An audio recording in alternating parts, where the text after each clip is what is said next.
Dr. N.S. Rajan, who is here. Dr. Rajan, could you kindly rise so people just get to see who you are? Thank you. He was the person who helped us. Shri KTR, thank you so much. Very graceful, very grateful you're here. Thank you very much. I promise I won't take long. I'm just going to share with you a little bit about the history of the place.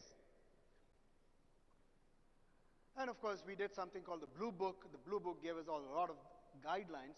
Any institution needs to have a certain set of rules. All this got done by, this is a very interesting 7-page handover note that was made by Dr. Santrup Mishra. And these are all our heroes. And I'm not going to take you through all their names. You see their names out here, but some of them are very, very significant. Some of them are very, very significant. And if I take a look at some of these people, these are all the presidents, past presidents, and of course, our leadership. You had our presidents out here. We also have our regional presidents. Some of them are here. I do not know whether Rajeshwar Tripathi is here. Certainly Swati is here somewhere. Swati, thank you for being here. Prem Singh, Prem, thank you, Prem. And Sujoy, unfortunately, is not here. We have 34 chapters. And it has grown tremendously in the last 1 year. We also have our leadership from several places. Many of our leaders of our chapters are here, so welcome each one of you. I would also take a moment to talk about certain few people who in even smaller chapters have done yeoman work. So people like Aman Rajabali, thank you so much for what you have done. And of course, we have are significant contributors, people who have made a lot of time for this. And with this, what I'm going to do is, I'm going to go very rapidly to talk about what we are today. 17,500 people, 1 international chapter, and we are growing. Most important is what you see out here, picture abhi baki hai. There's a lot for today on that note. Thank you very much. And truly appreciate your being here. Thank you very much. That is who I like to call the man with 1,000 stories. Yes, thank you very much. That is S.V. Nathan, the president for NHRD. Absolute pleasure having you always. Yes, our honorary guest is here, and I will not do justice introducing him. So I'm going to ask Mr. Srinivas Vudumula to come over and introduce our honorary guest. Thank you. And please don't forget to give this person a big round of applause.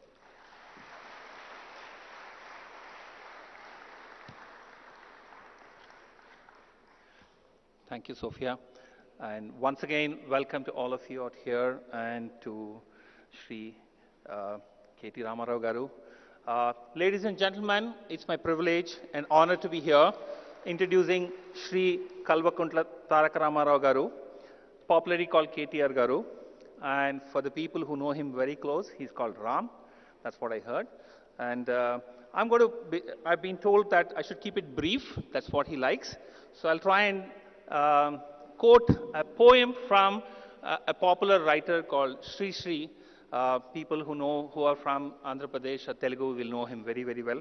Srirangam Srinivasarao Garu. I'll read and I'll also give a translation for people who don't understand Telugu. It's a poem, I'm borrowing it from him, called Kontamandi Kurravallu. Right? Kontamandi Kurravallu, Puttukato Vruddhulu, Perlaki Pakirlu, Pukarlaki Nibaddalu.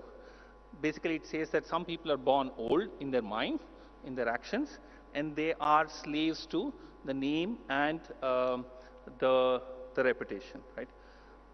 He also goes on to talk about what kind of a generation this country needs. This is something he wrote in the 1970s, right? Kontamandi Yuvakalu, Rabo Yugam Dutalu, right? It says that there are some people who are ambassadors of the future. Pavana Navajivana Brindavana Nirmatalu. They are the people who will be building a blissful world for all of us. Varandariki na ahvanam, varandariki na vandanam, varandariki na ahvanam, varandariki na vandanam. That's what the poem says. He says that I welcome such young leaders.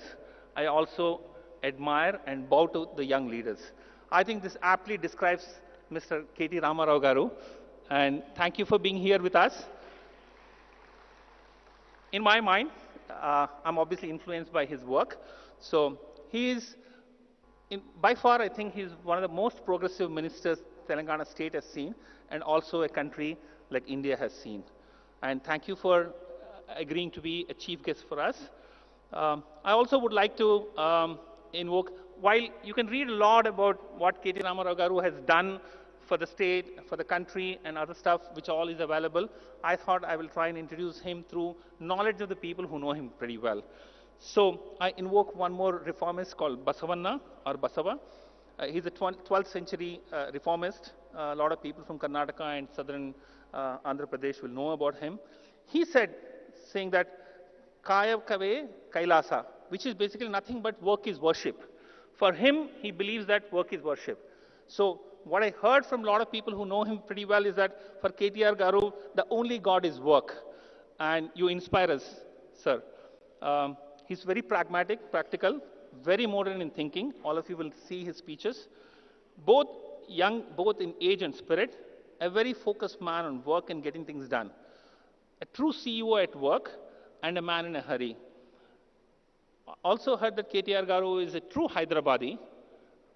I don't know how many people know that Hyderabad has a very special dialect called Dakni, right?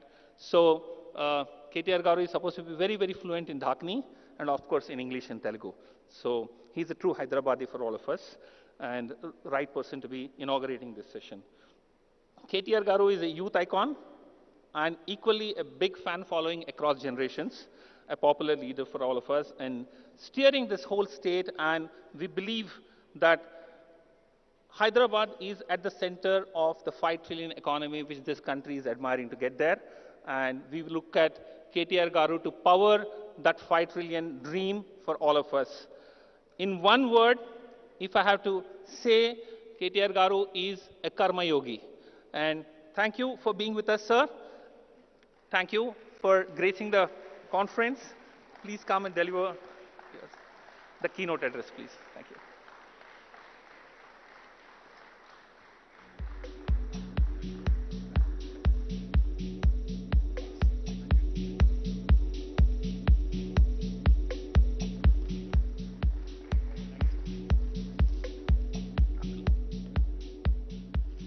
A very good morning to all of you. I promise you that I did not meet Srinivas before. I didn't put him up to all that. Called me a karma yogi and all that. I'm not too sure if I'm worth it, but thank you, Srinivas Garu, for those really, really kind words. A very good morning to the entire team of NHRD, Mr. Nathan, Vipul, Srinivas, to all the distinguished delegates who have come from, I'm told, about 25 different states and 50 different cities across the nation. Warm welcome to all of you, to this wonderful city of ours, Hyderabad, to this wonderful state of ours, Telangana. The topic that has been given to me is decoding the economic future and how Hyderabad can act as a catalyst for a 5 trillion economy. Before I get into the subject per se, let me quickly point out a couple of things. Yesterday, the budget was presented by the Union Finance Minister, and over the last several years, several decades, we've been hearing about numbers from every finance minister, every prime minister, every chief minister, every government representative on various forums. We've been hearing about how India is a compelling business opportunity. We've been hearing about how the world is looking at India, etc., etc. Before I talk about numbers, let me quickly give you a little bit of perspective, from being in politics and public life for the last 17 years. I was also a part of the private sector for about 7.5, 8 years in the US and also for some time in India as well. The one thing I've realized, both in public life and also when I was in the corporate sector, is that the biggest challenge for a leader, irrespective of who it is and what they run, at what institution they head. It could be a government headed in a state by a chief minister. It could be a government headed in a country by a prime minister or a president, or it could be a corporate entity headed by a chief executive officer. The biggest challenge for any leader across the world is not wealth management or capital management. It actually is people management. Because the best of the people, in fact, deliver the goods and basically make an enterprise or an institution or an entity successful. That's a fact. Now, the case in point, I'd like to narrate a quick story. Now, we always measure our economies in terms of trillions. We hear terms such as GDP, the gross domestic product, the gross state domestic product. We also hear terms such as per capita, etc., etc. But in my humble opinion, and without having to, I hope I'm not offending anybody when I say this, I think sometimes these can be misleading. The numbers, especially when it comes to numbers, it can be misleading.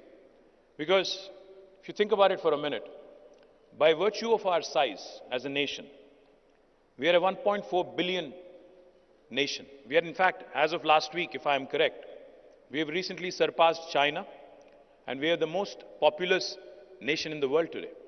So by sheer virtue of the size of our people, the size of our country, the population, the economy looks big. It is about $3.4 trillion now.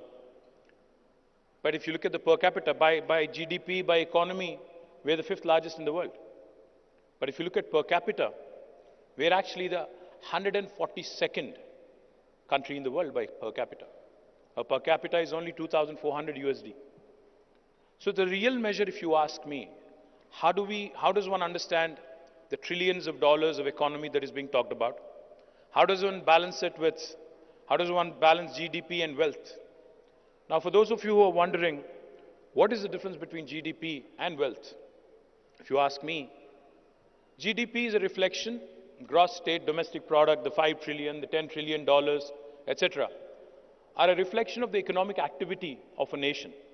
It could be in the previous year, or GDP forecast could be about economic activity that is likely to unfold in the next quarter, in the next couple of quarters, or next 1 year, etc., etc. But what is the wealth of a nation?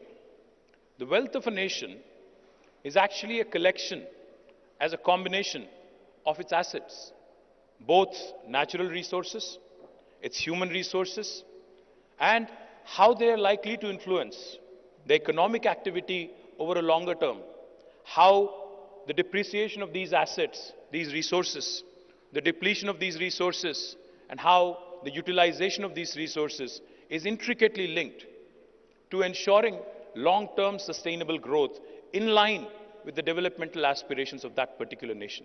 So, let me not confuse you, without giving you examples. I'll give you 2 examples. Back in 1987, China and India, exactly 35 years ago, 2 countries with similar size of human resources had the exact same size of GDP, 1987. But if you actually now move 35 years ahead and look at the current times and current date, China's economy is almost at $18 trillion, and we are languishing at $3.4 trillion. China's per capita is 13,000 US dollars. Our per capita is 2,400 US dollars. So what am I talking about here? What did China do that India didn't in the last 35 years? In my humble opinion, if I have to sum it up properly in one single line, I think China managed its aspirations, its developmental goals, and ensured that the natural resources and human resources were put to good effective use, and has competed with the West and the best in the world to ensure it reached where it is. But even China has a long way to go. If you look at the size of the economy versus the size of the people, huge difference. I'll give you one example of another Asian country which has done tremendously well purely because of the intellect of its people. Japan. All of you know the story of Japan, at least most of you, I would imagine, would know the story of Japan. It's a country with about 12.57 crore people, not even 1/10 of India. And it's a country whose geography, in fact, is so complicated that 75% of the country is uninhabitable. 75% of the country is mountainous. The topography is such that it's a very, very densely populated country across the coastal areas. And China, unfortunately, Japan is one of those countries which is surrounded by oceans. So it's had frequent tsunamis, cyclones, typhoons, earthquakes, very little natural resources, very little cultivable area. Only 11% of the land is cultivable, and very little area where humans can actually inhabit. And on top of all this, if you remember, in World War II, Japan is the only country on the planet which had been bombed.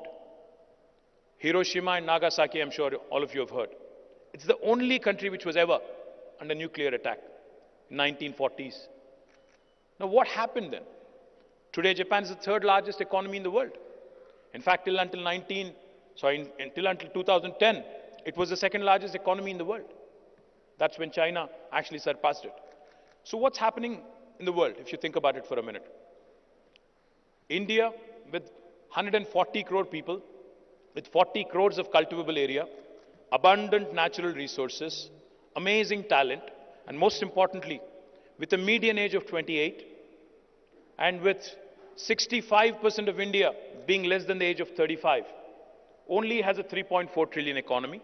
But Japan, with 12.57 crore people, with a median age of 49, has a 4.3 trillion economy with a per capita of $39,000. So what is happening in these two countries, if you think for a minute? The one thing I can tell you that Japan has done successfully, has invested in the sectors that matter, has invested in its people, has ensured that the focus of the government, the collective goal, the collective national ambition, the collective national aspiration as a nation was very well defined, was extremely well etched in the minds of every Japanese, and they went about it with a single-minded pursuit. In India, unfortunately, while we do have leaders, while we do have many smart leaders, unfortunately our focus is always on politics. We're not focused on economics. Our focus is on winning the next election. Our focus is not in ensuring that the next generation has a better life than ours. That's the unfortunate challenge in India. We're in perennial election mode, including me. I'm not trying to say that we are any different. That's the unfortunate reality of being the world's largest democracy, with elections happening throughout the year, and with every single politician, instead of being focused on economics, is always seized with more and more politics every single day. That's the problem with India right now. So what is it that I'm proposing? The question that I think we all need to ask ourselves is, should a country's wealth be measured by numbers, by the 5 trillion numbers, by the 10 trillion or the 16 trillion numbers, or should it look at the most valuable asset that it possesses? In India's case, I think it's the think force that we have. India's think force, like I said, which is 65% with a median age of 35, 50% with a median age of 28. I think that's the biggest asset that India has. Unfortunately, not many countries have that. Like I said, Japan's median age is 49, China's median age is 39. I can go on. We're the youngest nation on the planet. But are we putting our human resources? Are we putting this human capital to good use? No. We have sociologically, psychologically as a nation. I was at a couple of schools yesterday and day before, meeting and interacting with young minds, youngsters. I kept asking them. I kept probing. I said, are you happy with the infrastructure? They said, okay, we are reasonably happy. I said, do you want anything more? They said, we are fine. And I kept asking and I kept probing. I asked them one question. I said, what do you want to be once you graduate, once you become a graduate or a postgraduate? About 99% of them said, I want to actually be employed. I want to be seeking a job. When I asked them, why do you want to be a job seeker? Why can't you be a job creator? Not many of them actually had a straight answer. As a society, as a nation, I think collectively, we have ensured that this amazing, abundant talent, abundant human capital that we have converted it into a huge, huge pile of worker bees and not as somebody who thinks of creating wealth, of somebody who can create jobs, of somebody who can create free market enterprises which will thrive and compete with the best in the world. Unfortunately, in the last 75 years of independence, name one single brand from India that has come out which is truly having a global appeal. A real original Indian brand that truly has a brand appeal across the world. If you ask me, look around. You will be holding an Apple phone. You will be holding a Sony phone or a Samsung phone or one of those amazing brands. You must have come in a Toyota or a Honda or even a Suzuki, I don't know, BMW, Mercedes. All of these brands are alien. All of these brands are alien and have been created by small countries, a very small sized population. If you think for a minute, what is Taiwan famous for? Taiwan is famous for semiconductors. Taiwan is famous for electronics. What is Singapore famous for? A small country with about, I think, less than the size of Hyderabad, half the population of Hyderabad, is today almost $1 trillion economy. So what are we talking about here? Singapore can be $1 trillion economy, and a country like India is still dreaming and still talking about $5 trillion. It will happen. 5 trillion will happen. No matter if there is a government in Delhi or Hyderabad, it will happen. Even if there is no government, even if there is no prime minister, even if there is no chief minister, the 5 trillion dream will happen. It doesn't take a government to make that happen. Because it is the industry, it is the private sector, it is the people of this great nation that actually will make it happen. But the question that we need to ask ourselves is, are our leaders, is the leadership of this great nation, in fact, giving us a vision of reaching that $25 trillion or $30 trillion or being the highest per capita in the world? It's not about the 5 trillion size. It's about the per capita, how the wealth is distributed among its citizens. On the one hand, India has some of the richest people in the world. The richest. If you look at the top 10 index, I think there are 2 or 3 Indians. I think one of them has slipped out of top 10 yesterday, but that's a different story. But on the other hand, we also are the nation with the maximum number of poor people on the planet. So unless the wealth is distributed equitably, unless, I'm not preaching socialism, I'm not preaching communism. All I'm saying is, when the Honorable Prime Minister himself says, a freebie culture, revdi culture, theek nahi hai. Let me remind all of you in this room, we are still a third world country with the maximum number of poor people on the planet.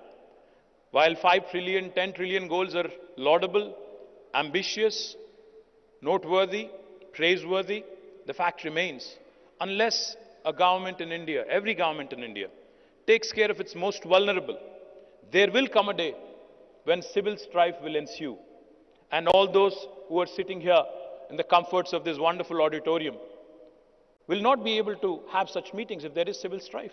So it is the bounden responsibility, it is the fundamental responsibility of every single government in this great nation to ensure that while the economy grows, the wealth also gets distributed. While the economy grows, the most vulnerable is also taken care of, and ensure that development and welfare go hand in hand. Now in Telangana, we have done exactly that. In the last 8 years, just to give you numbers, our per capita in 2014 in Telangana was 1,24,000 rupees. As of June last year, it rose to 2,78,000 rupees. When the national average, national per capita is only 1,49,000 rupees, Telangana's per capita is 2,78,000 rupees. The GSDP of Telangana was 5 lakh crores in 2014. As of June last year, it rose to 11.55 lakh crores. If I have to sum it up in one line, because we are talking about the 5 trillion economy, if the rest of India performed as well as Telangana did, we would have already been a 4.6 trillion economy today. That's how well Telangana has grown over the last 8 years. We grew at 15% compounded annual growth rate. We are a state, in terms of population, we are only 2.5% of India, but we contribute 5% to the GDP of India. So we are literally a 50-kilo boxer fighting in a 100-kilo category. We are punching double our weight. That's what I meant when I said people management. That's what I meant when I said expectations management, alignment of expectation with those of the needs of the people is important. In Telangana, we focused on the 3I mantra: innovation, infrastructure, inclusive growth. We ensured that all these three I's went hand in hand to ensure a fourth I, that is India, also raised along with us. On innovation, when I say innovation, a lot of people think startups. I don't just mean startups. Innovation can come from within the government in terms of new policy making. In Telangana, because I know there are a lot of chief executives also in the room, let me point out, we've innovated with our policy making. The first piece of legislation that we have drafted in the new state of Telangana in 2014 October was the TS iPass. TS iPass literally stands for the Telangana State Industrial Project Approval Self-Certification System. What does it mean? I'll just give you three salient features of it. If you, as a chief executive, had to launch a new operation or a new factory in my state, you actually don't need to get a clearance from the government. You don't need an approval from the government. You don't need an approval from the local municipality. You don't need an approval from the local village panchayat. You can hit the ground running. If you have a piece of land that is already allocated to you, you can start the construction of your factory on day one by self-certifying yourselves that you will be in compliance with the law of the land. What we seek of you, though, because we need to also ensure regulatory compliance is met with, we seek that you submit all details: the nature of business, the investment, the employment potential, the taxes you would be paying, etc., the category of industry, etc., on the TS iPass portal. When we receive all that information on the portal, we promise all clearances by statute, backed by legislation, in a span of 15 days. If we don't deliver on the 15-day promise, on the 16th day, it's a deemed approval, it's an automatic approval. No state in India will tell you this. No other state in India will tell you this. On the 16th day also, this TS iPass legislation gives me a handle to penalize even my senior bureaucracy, senior bureaucrats, with a penalty of rupees 1,000 per day if they are held responsible for holding up the clearances. Again, no other Indian state has done this in the last 75 years. For those of you who are wondering, is this too good to be true, or does it actually work in reality? Or since this guy is a politician wearing a white shirt, is he just BSing his way through? Let me tell you, in the last 8.5 years, we've been able to raise more than $47 billion of investment, have given more than 21,920 plus clearances through the TS iPass portal, have been able to create more than 2.1 million direct job potential, 21 lakh direct job potential in this state, and some amazing marquee names have come through this process in the last 8.5 years. Did you know that Amazon's world's largest campus is not in Seattle? It is actually in the city of Hyderabad and state of Telangana. Did you know that Apple, Google, Meta, Microsoft, Uber, Micron, ServiceNow, Qualcomm, Novartis, all of their second largest campuses in the world, Medtronic's second largest campuses in the world, are in this city of Hyderabad, in Telangana? Did you know that we produce 1/3 of world vaccines from this brilliant city of ours, Hyderabad? We are the vaccine capital of the world, not India. We produce 40% of pharmaceuticals for India. We also produce 1/3 of vaccines for the world. So this growth story that I was just talking about, of how well Telangana has done, not just in industry. While industry has been growing, Telangana's environmental goals also have not been compromised on. 7.7% is the growth of green cover in Telangana in the last 7 years, highest in the country. So this is the kind of well-rounded development I was talking about. Industry not at the cost of environment. IT has been growing. Our IT exports were 57,000 crores in 2014. As of last year, they rose to 1,83,000 crore. IT has been growing, but so has agriculture. Our agriculture has grown at 119%. Our paddy production in 2014 was 68 lakh metric tons. In 2022, it rose to 3.5 crore metric tons. We are the only state in India to have completed an amazing drinking water project of providing a portable drinking water connection to each and every one of our 1 crore homes even before the government of India woke up under a project called as Mission Bhagirath. In 75 years, we were the first state in India who had accomplished that. While drinking water has been taken care of, let me also indulge you for a minute. Those of you who are trigger happy, I request you to pull out your phones for a minute. Please do. Please Google. Please Google. World's largest lift irrigation project. And please tell me the answer, one of you, after you Google. World's largest lift irrigation project. Kaleshwaram project in Telangana.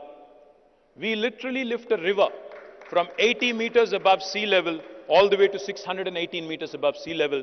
We talk about 3 gorges, we talk about Chinese execution, etc., etc. But the fact is, the wonderful engineering human capital that we have in the state of Telangana were able to accomplish, the youngest state of India was able to accomplish an engineering feat of commissioning the world's largest lift irrigation project in a flat 4 years of time span. Now that's a record in itself, and that's why I call my state the most successful startup state of India, not because we had capital, not because we had resources, but because we had amazing human capital, and but because our Honorable Chief Minister recognizes the grassroots problems, has ensured that these amazing human resources were deployed in a logical fashion, in a methodical fashion to achieve these goals. So once again, when I have to talk about Hyderabad and how it can catalyze 5 trillion economy, I'll only say one thing. If only the rest of India can work like Telangana, if only the rest of India can be led by a leader like KCR, then I think 5 trillion is a joke. We'll actually reach a 15 trillion economy in the soonest possible time. Thank you very much for this opportunity. Jai Telangana. You can just stay for a few minutes.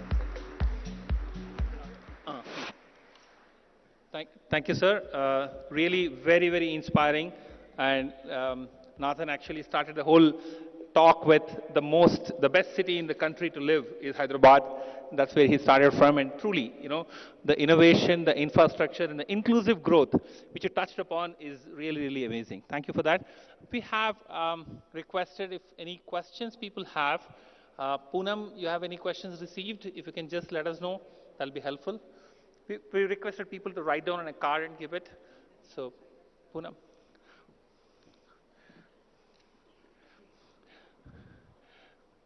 In the meantime, there are no questions also, sir. No, please. No, there are people who have written the questions, sir.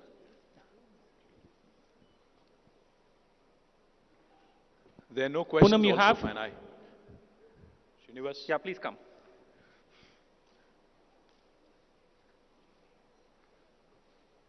Somebody get her a mic, no?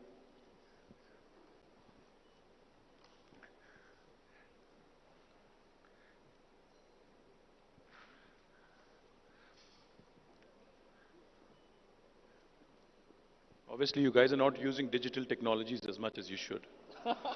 Papers being passed. I guess we have to get there soon. Absolutely, sir. Yeah, the question, sir, is Hyderabad is rapidly becoming the leading hub for MNCs and corporations. What steps would be taken by the HR community to be more inclusive and accommodating for top talent? What is your recommendation to the HR community to be, same thing, to be more inclusive and accommodating for top talent? This is one question. Can I take this question, sir? Sure.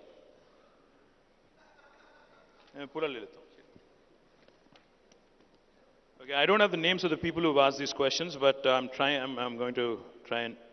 So the question about environmental social governance, ESG. What are your views on the ESG policies and the efforts made by state to attending to them?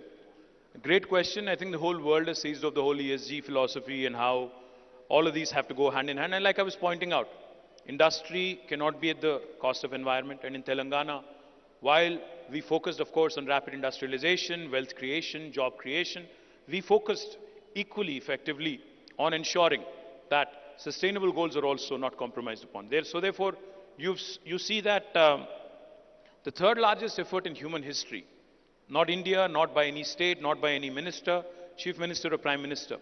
The third largest effort in human history in terms of greening was done by Telangana. We planted more than 240 crore saplings over the period of last 7 years, and we ensured almost 80% survival.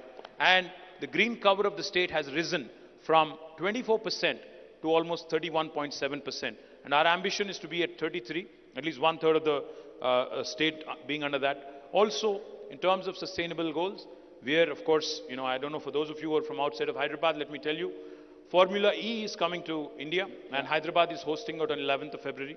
So we are actually doing an EV summit around it.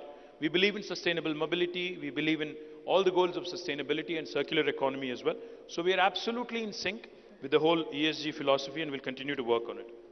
The other question that was asked is, what are the skilling initiatives of government of Telangana for the next 5 years? Great question. I see BVR Mohan Reddy Garu here. Mr. Mohan Reddy never ever, stops to remind me. He always reminds me wherever we meet. The most important thing that a country, a government, a state can focus and should focus and must focus is on ensuring that human resources are constantly upskilled, reskilled, and continuously skilled is what he keeps reminding me. We have an institution called as the Telangana Academy for Skills and Knowledge, TASK, which has trained more than 700,000 students, 7 lakh students in the last 8 years. We, of course, constantly keep adding new modules, constantly keep ensuring that, our core areas, core strengths are attended to. But we are also inviting the best of private sector enterprises to come in and set up private universities. In fact, I'm happy to share that we are setting up India's largest life sciences university. We are also in pursuit of setting up an aviation university. We also have a number of universities focused on ensuring that continuous focus is brought to skilling and continuous effort is made to harness the potential of our youngsters. Hyderabad is rapidly becoming the leading hub for MNCs and corporations. What steps should be taken by the HR community to be more inclusive and accommodating for the top talent? What is your recommendation to the HR community to be more inclusive and accommodating for the top talent? I think the one point I'd like to make quickly on talent is, see, I keep saying this and I can't say this enough.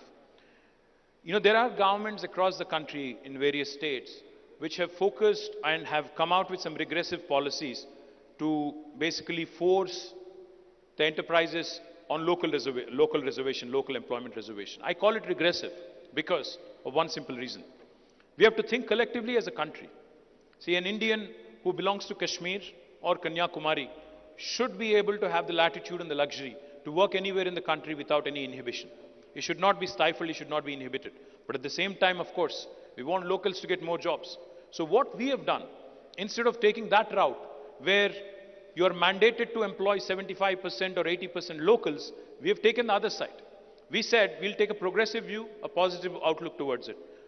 We appeal to all the enterprises out there. We tell them, if you want to come in and set up a campus or a factory in Telangana, we of course will provide you all the incentives. But if you employ locals, we will provide you additional incentives to 5% to 10%.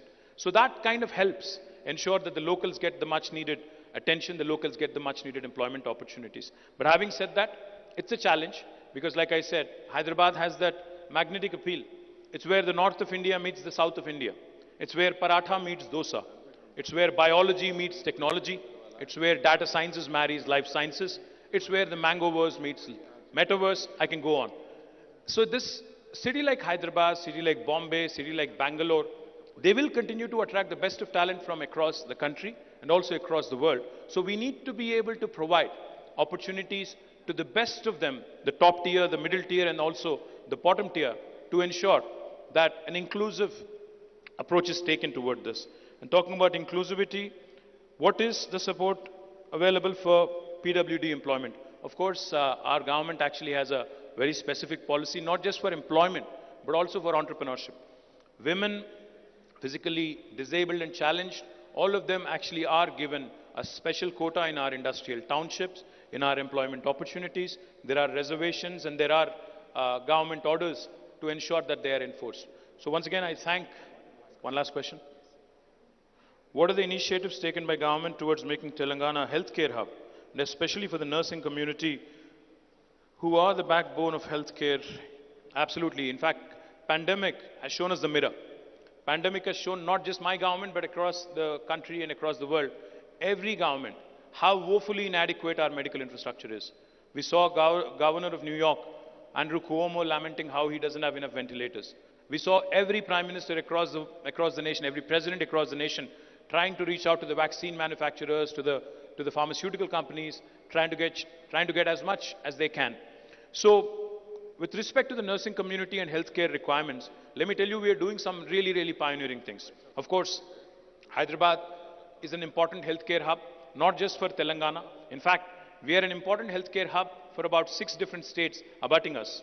Andhra, some part of Karnataka, some part of Maharashtra, some part of Chhattisgarh, and we also have some Odias coming here for their healthcare requirement. So we continue, of course, to grow infrastructure in the government sector. We are setting up 33 new medical colleges from the state of Telangana. We are also setting up 33 nursing colleges in each and every district in Telangana. We are setting up 4 super specialty hospitals in Hyderabad, each with 1,000 beds. And we are also setting up a 2,000-bedded hospital in the second largest town in Telangana called as Warangal. Now, nursing has been an important subject. While we have created institutions, we also have ensured that even courses, not just nursing courses, but also midwifery courses, are also given the prominence, so that more and more institutional deliveries happen, more and more better procedures are adopted in the state. We also have ensured that during the pandemic, we have given additional incentives to our nursing staff, to our health workers, so that they are incentivized in working in dangerous times and in terms of crisis as well. I can go on, but I think for paucity of time, I'll stop here. I once again thank the entire team of NHRD for giving me this wonderful opportunity to meet with you. Jai Telangana. Thank you, sir. If we just say, I would request Vipul to felicitate sir with a small thing, and Professor Bala. Yeah, Professor Balasubramanian Garu from Balaji, please, can you come up on the stage, please? Sri Balaji University is our platinum sponsor and diamond sponsor, and we would like Bala sir to felicitate KTR Garu with a memento.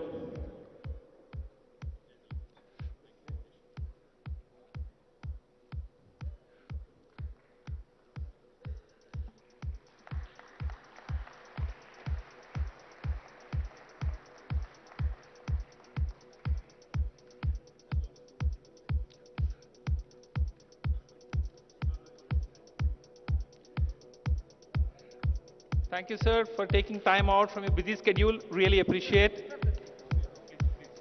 Yep. Once again, can give a loud applause, standing ovation to KT Ramarao Garu for taking time out and coming here and inspiring all of us with his thoughts and setting the pace for maybe a $25 trillion economy and Telangana leading the way for the whole country. Thank you once again, sir.